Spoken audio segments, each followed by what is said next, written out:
So we can't, if we stick to one position that we took in early 40s, late 40s or early 50s, I think we're not justifying our assistance that our support to the Kashmir cause. صوفی صاحب جو آپ نے جو definitely دیکھا ہوگا جو اس کشمیر کے narrative پہ ہمارے مڈل ایسٹرن الائز کا ایک ذرا انڈرویلمنگ رسپانس آیا جو فارن منسٹر صاحب نے ٹیک اپ بھی کیا ریسنٹلی. کیا آپ کے خیال میں یہ ایک سائن ہے کہ اب گلوبل پالیٹکس اور انٹرنیشنل ریلیشنز میں صرف پیسہ چل رہا ہے اور جو ہماری فلسافیکل اور مورل لینینس تھی ٹورڈز مسلم امہ فار ایگزامپل وہ ذرا پیچھے رہ گیا؟ دیکھیے مسلم امہ کا تو کانسیپٹ میں پہلے بھی ایکسپلین کرنے کی کوشش کرتا رہا ہوں بے شمار جگہوں پر. وہ ایک کنسیپچل لیول پر ہے. With the UN Charter and a modern framework, territories now are the defining territories. So آپ امہ کا کانسیپٹ جو تھا پری چارٹر تھا. آپ کہہ سکتے ہیں امہ out of love, out of ایک کامریڈشپ اور ایک ہسٹورک کانٹیکسٹ میں, ریلیجیس کانٹیکسٹ میں آپ امہ ہیں. لیکن from a legal point of view you cannot say کہ اگر ایک ملک میں کچھ ہو رہا ہے تو میں وہاں سے یہاں سے اٹھوں اور بغیر کسی سے پوچھے چل پڑوں وہاں پر اگلے کو سپورٹ کرنے کے لیے. تو ہمیں ان چیزوں پر ذرا احتیاط کرنی ہے کہ لیگل فریم ورک کو سامنے رکھتے ہوئے اپنی ریلیشن شپ امہ قائم کرنی ہے. لیکن امہ کے بھی تو مسائل یہ نا, جس طرح آپ نے کہا امہ خود بھی فریگمنٹڈ ہے. اچھا سعودی عرب کا ویو ایران کے خلاف کچھ اور ہے, اسرائیل کی ایکسیپٹنس کا ایشو کچھ اور ہے, کوئی کسی جگہ کھڑا ہے. سو you have a very serious, اور پاکستان کی موجودہ government has been struggling, or in fact all the governments have been struggling to keep this balance between the big divide between Muslim Ummah. اب وہ بیلنس بھی اتنا آسان نہیں, لیکن اس کے لیے بھی میرا جو نسخہ ہے وہ لیگل فریم ورک ہے کہ یہ آئیڈینٹیفائی کرنا کہ کون یہ ہمارا جو سعودی عرب, ایران نے کچھ تو کامن ایگریمنٹ سائن کیے ہوئے نا. اچھا ہم سوری آپ کی بات کاٹ رہا ہوں, جب لا پڑھے ہوتے ہیں نا تو اپنے دوستوں سے جو لا نہیں پڑھے تو ان سے ڈسکشن ہوتی ہے, کوئی مسئلہ کرتے ہیں, ہم لوگ کہتے ہیں یار لا میں اس کا یہ حل ہے. ٹھیک ہے, اب آپ نے بڑے مزے کی بات کی مسلم امہ کا لیگل فریم ورک ہونا چاہیے. ایک تو پہلی بات تو الگ, آپ کی بالکل بات سے میں اگری کرتا ہوں کہ بردرہڈ اور مسلم یہ وہ امہ دیٹ از سیپریٹ, اس کو ہم سیپریٹ کر کے ایک دفعہ لیگالٹی اور پالیٹکس کے نظریے سے دیکھتے ہیں.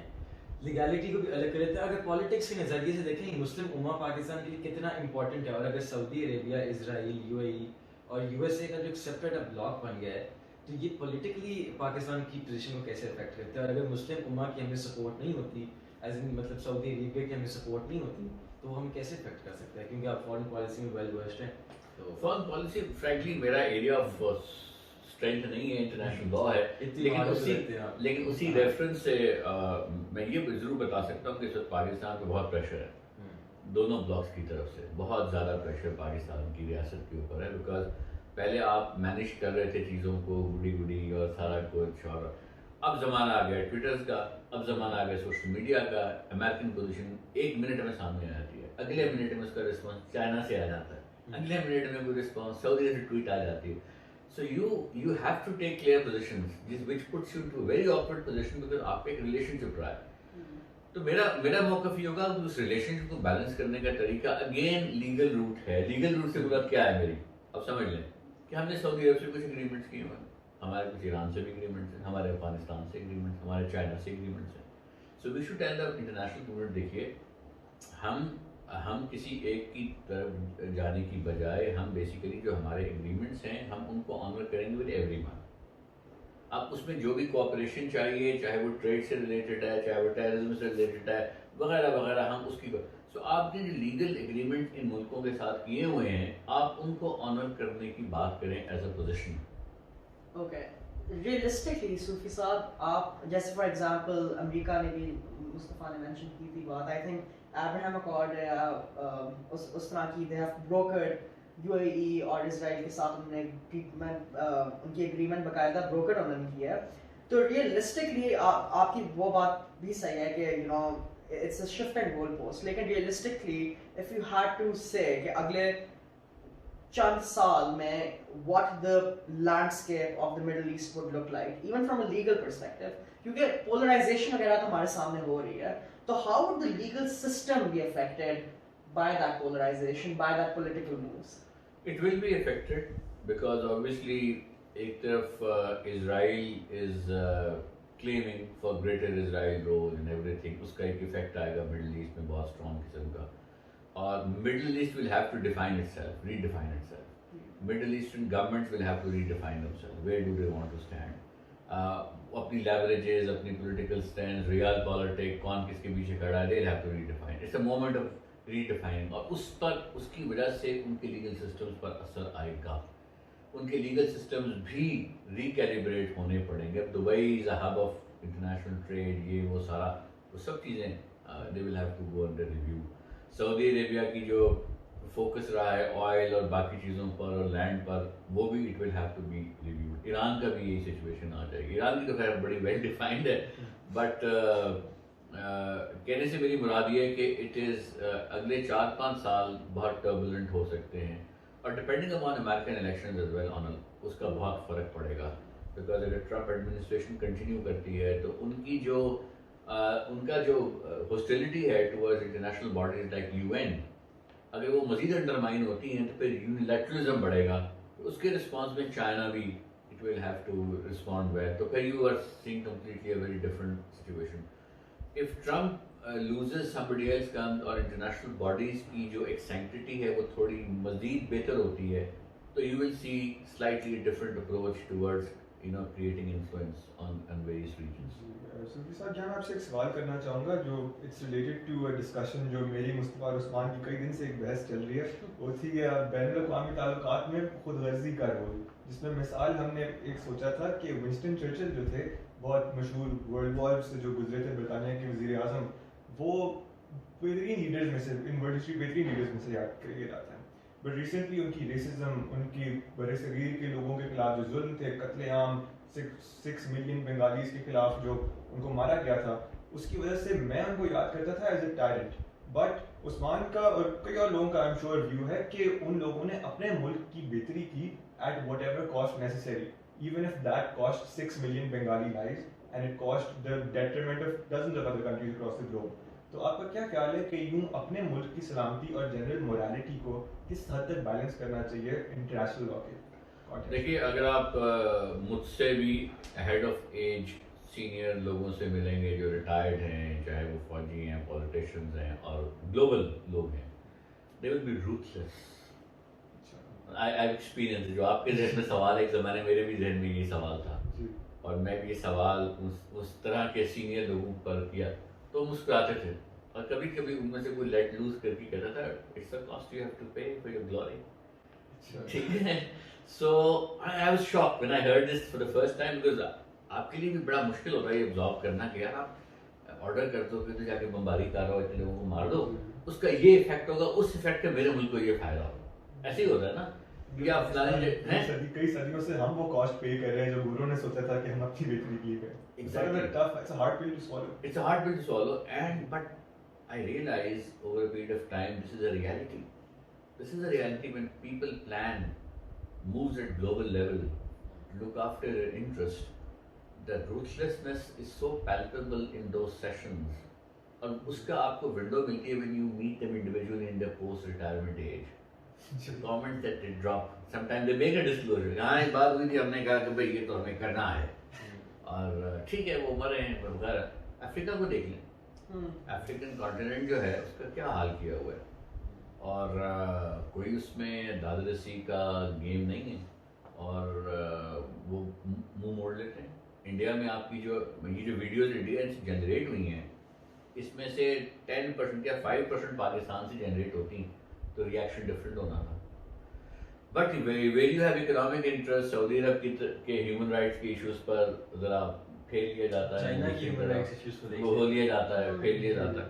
تو میرے کہنے سے مراد یہ ہے کہ وہ جو آپ نے بات کی نا, international morality versus self interest, selfishness of a state, کہ آپ نے اپنے اسٹیٹ کی خدمت کرنی ہے, وہ ایگزسٹ کرتی ہے unfortunately. I mean, whether we want to debate it in law schools differently, I mean, it comes as a shock to us. It came as a shock to me when I realized that the game is played like this. Self-interest wins every time. Self-interest.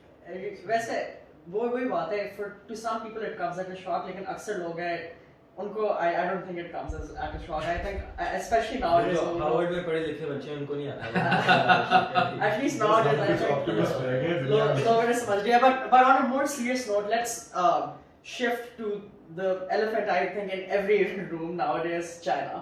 Okay. اب آپ اگر چین کو آج کل دیکھیں تو they have employed میرے نظریے میں ٹو اور three prong strategy there and it falls under جو کہتے ہیں سافٹ پاور. ایک تو انہوں نے کام یہ کیا ہے کہ they have been brokering lot of economic expansion agreements. Africa میں آپ دیکھ لو ون بیلٹ ون روڈ دیکھ لو, سو دیٹس ون تھنگ. لیکن ایڈیشن ٹو دیٹ انہوں نے اپنا ایک کلچرل انفلوئنس بھی تھرو اسٹیٹ لیول بنانے کی کوشش کی ہے. اگریمنٹس ٹک ٹاک دیکھ لیں, آئی مین پبلک سیکٹر کی بات نہیں, it's not only government, it's also private sector. تو ایک ہم ہمارے نزدیک تو میرے نظریے میں ہم دیکھ رہے ہیں کہ انفلوئنس گرو ہو رہا ہے. لیکن اس میں ایک اور بھی بات ایڈ کرنا چاہوں گا. چائنا کے in addition to China South Korea کو بھی دیکھ لیں. ہماری جنریشن میں pop music B T S وغیرہ اتنے لوگ سنتے ہیں, مطلب ہمارے بینڈ سے زیادہ تو میں اکثر لوگوں کو جانتا ہوں بی ٹی ایس سنتے ہیں. تو آپ ریئلسٹکلی جو یہ کلچرل یا اکنامک فوکل پوائنٹ ہے, ایک فوکل جو پاور ہے, وہ آپ مشرقی ممالک کی طرف شفٹ ہوتا ہوا دیکھ رہے ہیں. اور اس میں ابھی میں اتنا اسپیسیفائی نہیں کروں گا چائنا یا ساؤتھ کوریا یا انڈیا کی, تو مجھے بھی نہیں پتا, لیکن ایک بیسک جو شفٹ ہے مغربی سے مشرق, اس پہ آپ کا کیا خیال ہے؟ یہ ہو رہا ہے, یہ ہو رہا ہے, یو آر رائٹ. آئی مین آپ پیس دیکھ لیں اپنی لائف اسٹائل. آپ کا جو لائف اسپین ہے مجھ سے بہت چھوٹا ہے.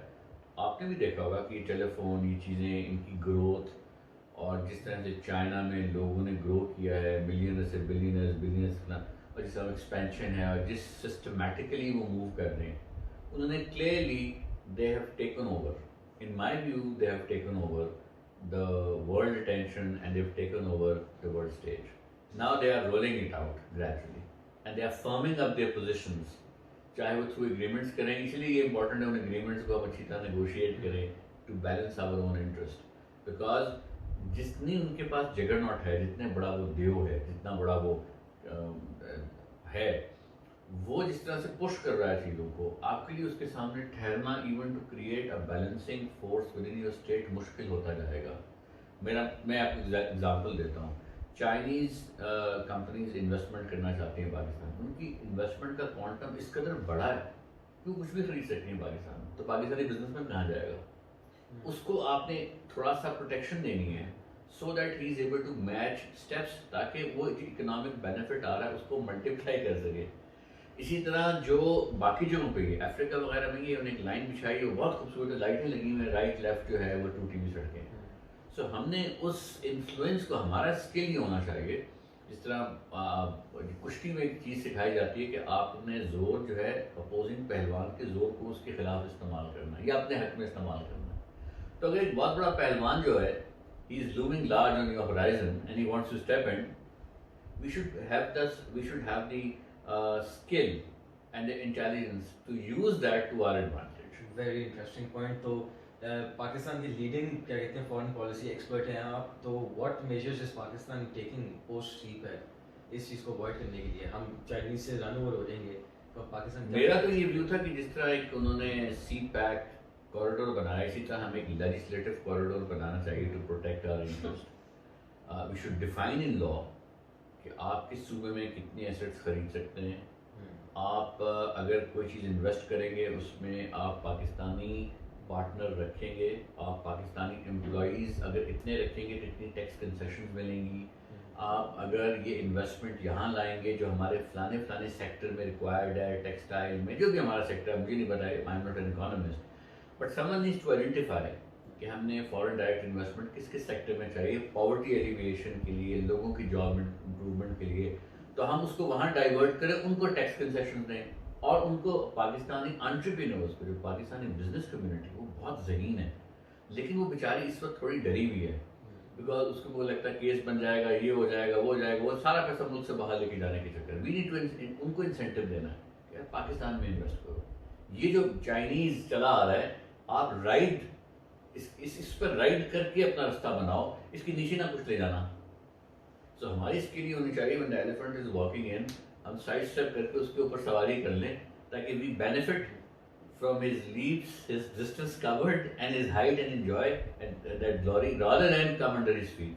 Excellent analysis sir. اس میں اب سی پیک کی جو بات ہوگی, اس کو in addition to that میں ایک اور جو ہے ٹریڈ سے متعلق ایک اگریمنٹ کی بات کرنا چاہوں گا. آپ چوباہر اگریمنٹ دیکھ رہے تھے انڈیا اور ایران کے بیچ میں, تو اب تو بالکل it's come at a stand still.